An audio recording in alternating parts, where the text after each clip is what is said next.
Welcome to Transcendent. I'm Joe and I'm the dad. And I'm Raya and I'm the daughter. Have you noticed something new on our podcasts? Well, I certainly have. We now have a new equalization thing on our volume, so it equalizes everything out. I've been trying to do it on my own, and I'm not so good at it. Yes, but they do that automatically at the company that hosts our podcast. It's a little investment we made that we think improves the quality of our podcast, and we continue to make adjustments all along, and we continue to look for things that are going to make a podcast better for you. Investing our own money to do it because this is a labor of love. You can go right now to our new website, transcendent.com. We've got all kinds of things that we're doing, and we're really excited about it. How about we do the introduction?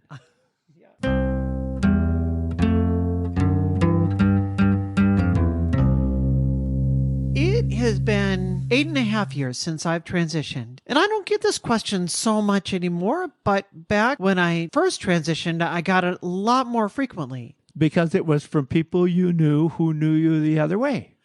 Let's talk about sex change surgeries. Because that was the question that I would get often is, are you going to have the surgery? Or did you have the surgery? Did you have the surgery? Are you planning to have the surgery? And a few folks that would, after they ask, would say, wait a minute, maybe I don't actually want to know. And some that would be aggressive about it. And we've talked about how inappropriate that is.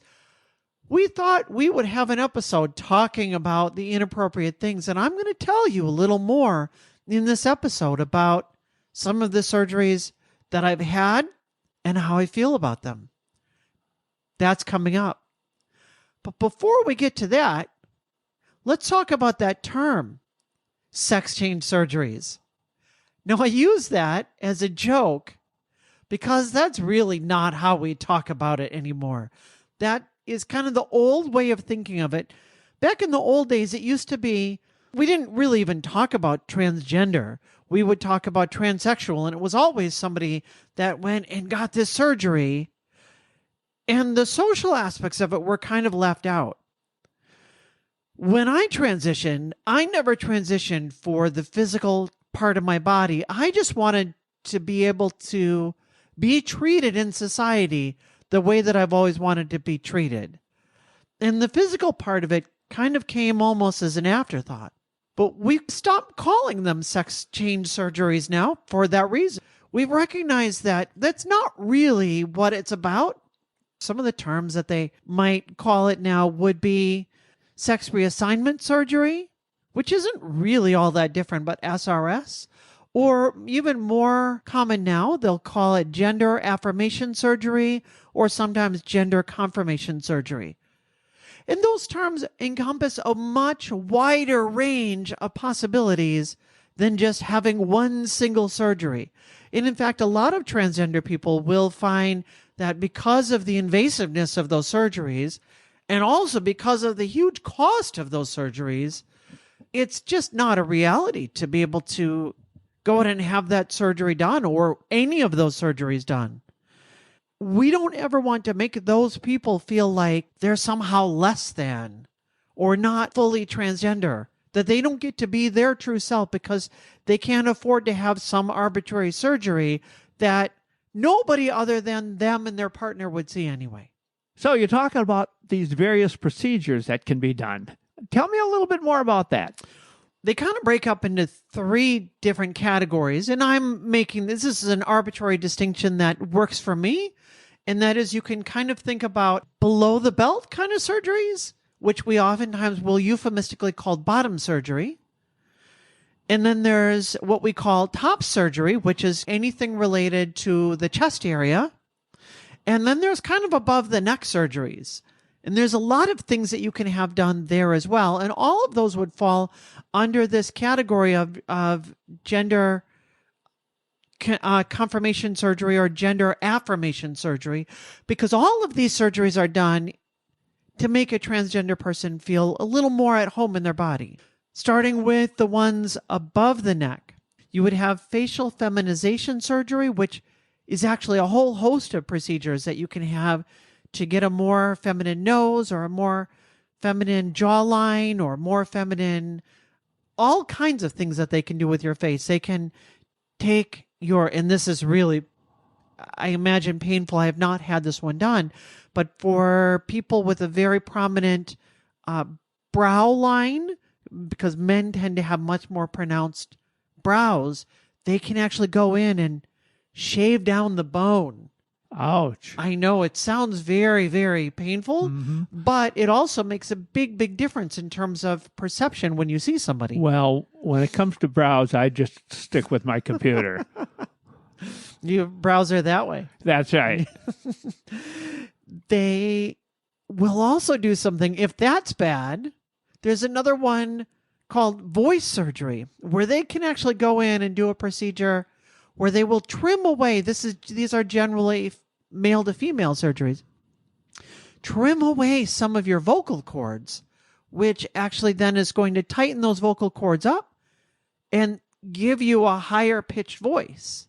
Well, that's something you don't need because you have a higher pitch right now than your mother does. I know you say that, but that doesn't make me any less worried about how I sound constantly. I walked into the living room the other day and she was on the phone talking to somebody, and I could just hear a little bit from her cell phone that there was somebody on the other end. And I wondered who that lady was she was talking to, and it was you. Yeah, that made such a big difference when you told me that. Yeah. Even for me, when I hear these podcasts, I hear a male voice still because Really? Because we're all, everyone, it feels weird when they hear the sound of their own voice.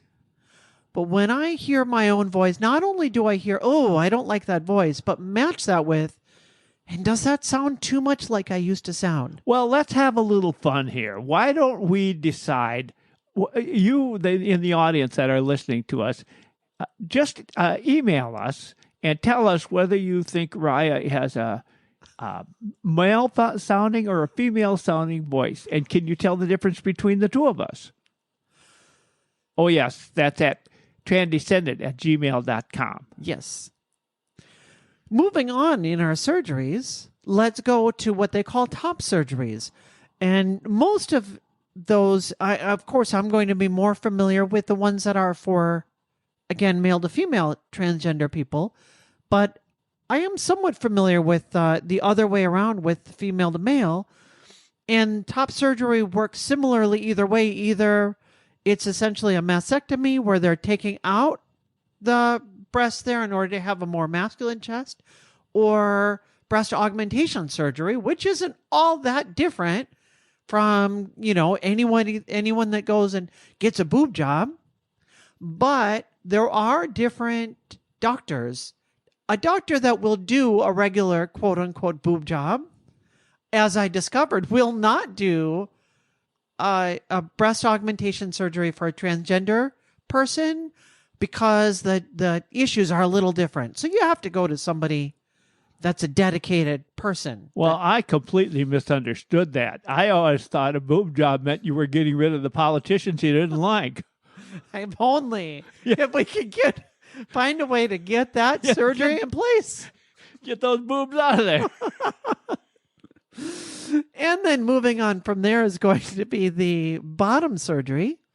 And again, there's a lot of options there. There's one that they call a vaginectomy, which I think is going from female to male. See, you could tell it's been a long time since I've explored these things. Vaginoplasty is when they are reforming. It's basically like plastic surgery in order to give you the shape of more feminine genitals. But then you can also choose to get something called an orchiectomy, which is essentially the removal of the inside of the testicles, which then goes a long way towards further feminization and getting rid of the testosterone in your body. Sometimes transgender women will joke about having testosterone poisoning and, I'm free from that thing. And whichever surgeries you choose to get or don't choose to get, you're still equally valid. You're not more legitimate in your transgender status whether you choose to get a particular surgery or not. And in fact, if you can get away with not doing these surgeries, if you can feel like you can be yourself, it's much less invasive. So we like to try to encourage transgender people, if you don't feel compelled to get the surgery, you're much better off not getting any surgeries. But of course, lots of times, once that gets on your radar, it's really hard to overlook it and to say, well, maybe I don't need it anymore. In 2024, how dangerous are these surgeries? I mean, they've had so many advancements in so many different things that is it as dangerous now as it was, say, 10 years ago? I'm not a medical professional, so I don't know that I feel comfortable answering that. But I can say from the window that I've had, it's no more dangerous than any other surgery that you would get. Which is to say, every surgery is somewhat dangerous. When somebody says, I'm going to have this life-saving procedure, you don't say, oh, is it dangerous? I mean, you do. Mm-hmm. But for most procedures, you say, good, I'm glad that they have an operation that can help you with this. And then you have that conversation with your doctor. Let's talk a little bit about the history of where some of these surgeries have come from. The most common one that everybody thinks is the very first reassignment surgery was very well known. And it was so popular. Back when this happened, I was in second grade, and I don't remember hearing it in second grade, but I can remember it being talked about by the time I was in junior high, and everybody knew the name Christine Jorgensen. She was an American. Christine Jorgensen went to Denmark to have her surgery done, and that was in 1952. She was assigned male at birth, but always identified as female.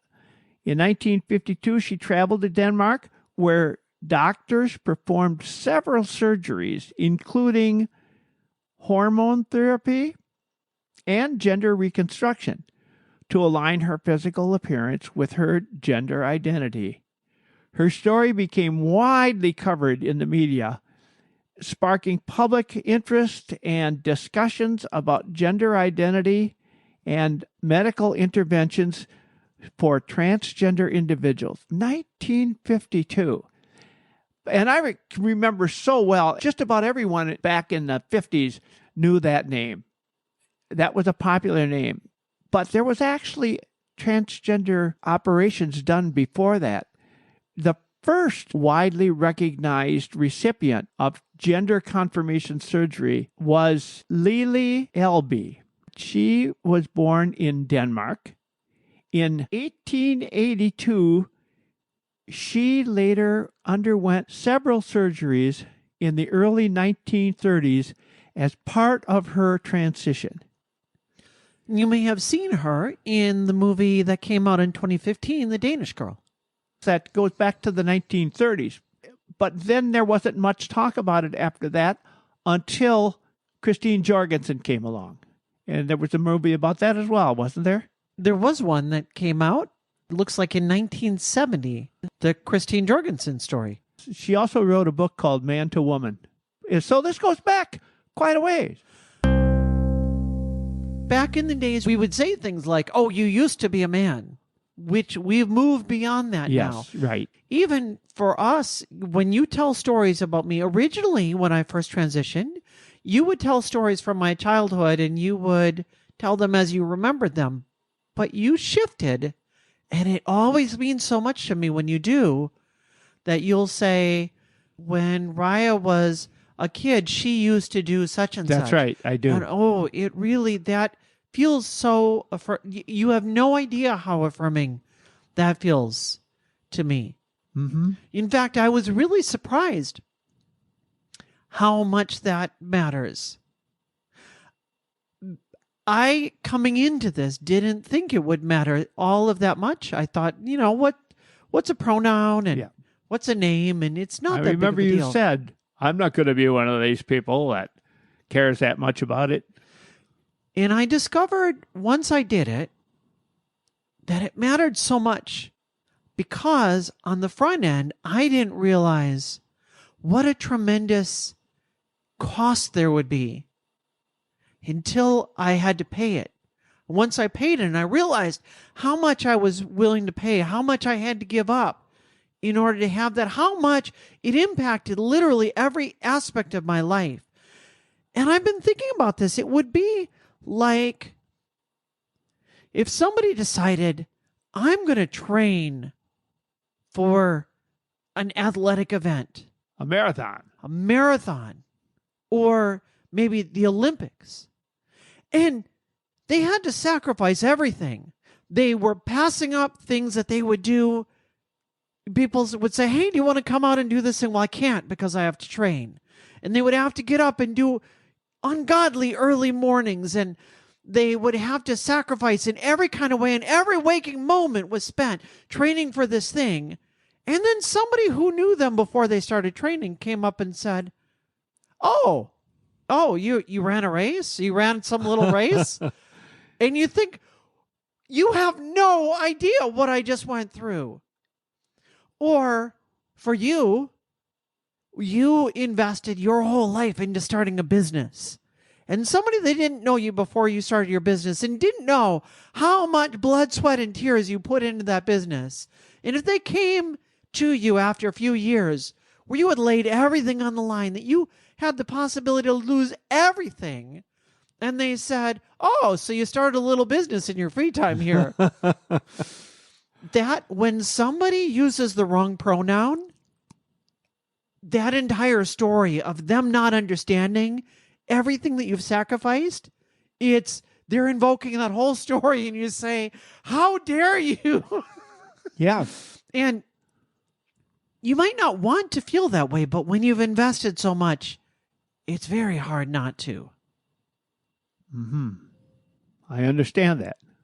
It took me a long time to understand that, because I would think, what's the big deal? I've known you the other way for such a long time, and if I make a mistake here or there and I don't say anything about it, so what? I mean, come on, it's going to take me a while to get used to it. And actually, it did take me a while. Sure. I think it takes us all a long time to get used to things, but this is one that matters a lot. Just like when I know I'm going to have a hard time when my daughter gets married, of getting her last name. That will probably take a little bit, but I'm going to make an effort at that point. I have a hard time whenever we have a new president of the United States elected, because when it's a new one and they have a different name, it sounds funny at first, doesn't it? Or doesn't that hit you? I still think of President Bush and President Reagan. Well, every year I think it's hard. It still is strange to me to say 2024. 2024? Yes, that's true. You're kidding me. No, it's still 2023. Yeah, that's right. Something about that doesn't feel right. Yep. Or getting a dog, and the dog dies, and then you get a new dog, and for a while, you almost want to call it by that same name. Same idea. Let me pause this for a moment. So let me bring this conversation then back to the topic at hand, which is the surgeries. Because for me, transitioning was primarily about the social aspect.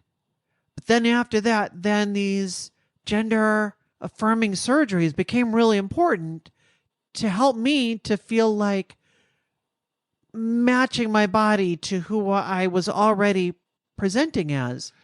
I can remember at one point you saying to me, well, this is probably a year or two after you had the surgery, that you said, I'm really glad I had that done. I feel so much better about myself.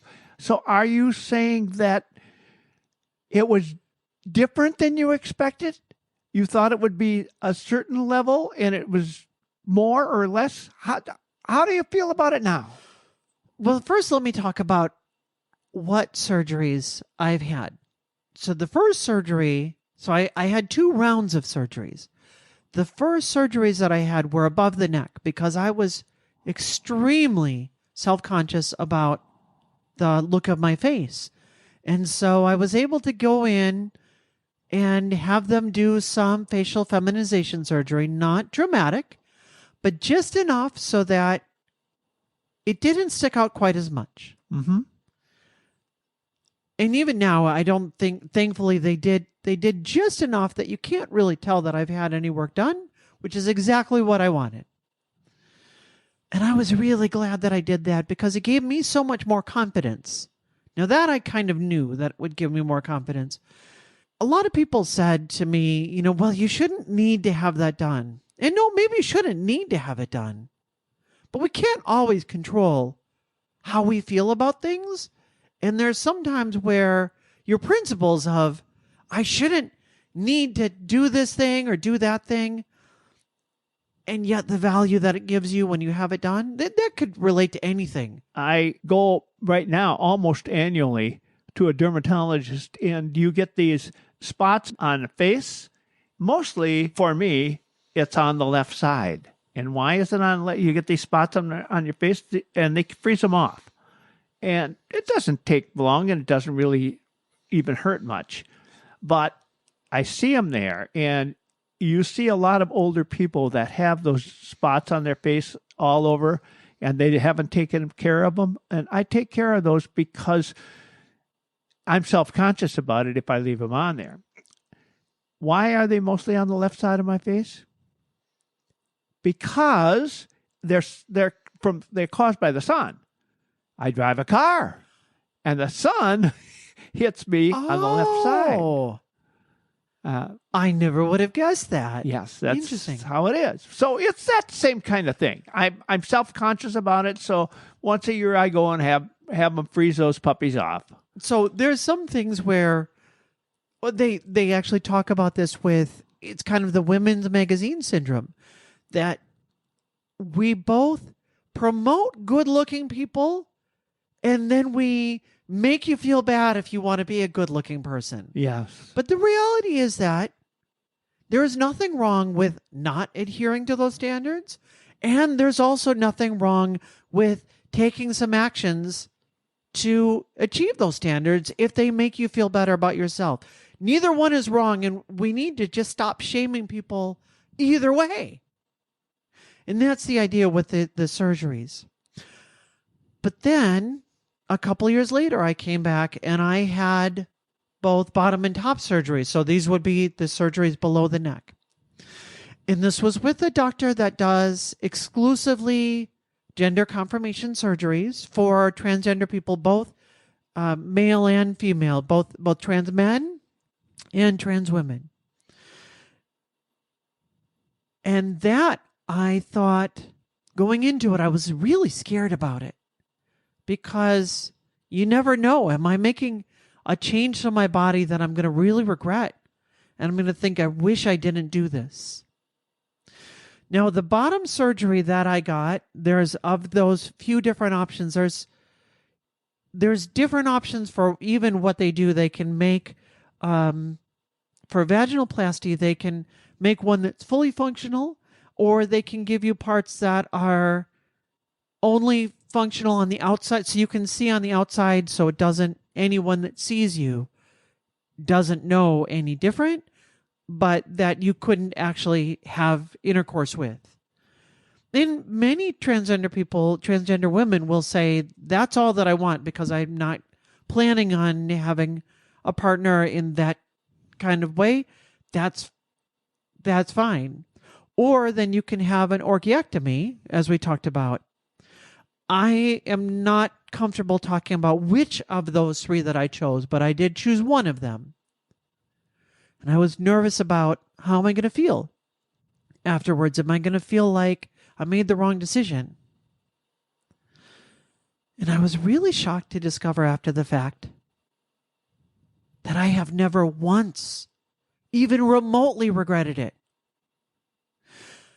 Every single time I think about it, most of the time you're not thinking about what surgeries you've had or what you've done. You go about your day. You're driving down the car and you're singing along to your George Michael song on the radio, which is what I'm going to be playing. And you're not thinking about what happens. But anytime it crosses my mind, I get a little smile. And I think I'm really happy at who I am now. I'm really happy at what my body is now. You don't miss the old you. No. And I didn't think that I hated the old me. Yeah. I didn't think, oh, I need to have this gone. I absolutely need to have this gone. But I chose to get whichever procedure that I got because I had enough indications that I think I might really appreciate it if I did. And since I have, I would say it is light years beyond what I expected.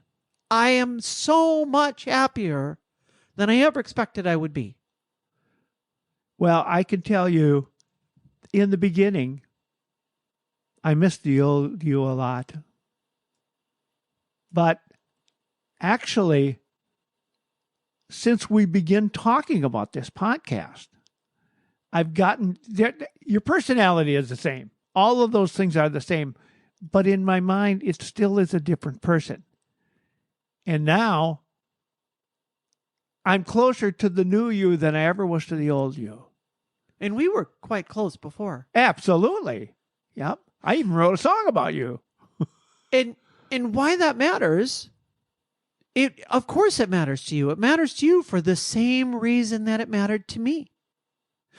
If it didn't matter to you, I wouldn't have had to do it. Because we instinctively treat girls and boys differently. And there are social cues and social categories that we have, and we do things differently. And it was all of those things where when I was a kid, I would look over at the girls and I would think, oh. And I kind of figured everybody felt that way. You know, of course, you look over and you think, oh, I wish I could do what all the girls are doing. It never occurred to me, probably until I was an adult, that was unique to me. Oh, yeah. And most boys never felt that way at all. But for me, I always felt like, oh, I wish I could go play jump rope with the girls, but I can't because I know that they'll all make fun of me. Mm-hmm. And I missed out.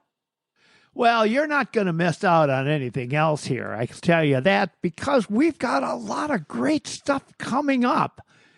Now that we're into 2024, we are continuing to look at our schedule. We'd like you to help us with our editorial calendar. If you've got an idea of something you want us to address, write us, transcendent@gmail.com. Tell us what you'd like us to address, and we'd be happy to do that. If you like what you hear, if there's somebody out there that you think should hear this, pass it along. You're helping to produce better relationships, and we're grateful to you as well because that helps to get this message out to more people. We're grateful to be your voice of positivity here every Monday morning. Thank you for listening. We'll see you Monday.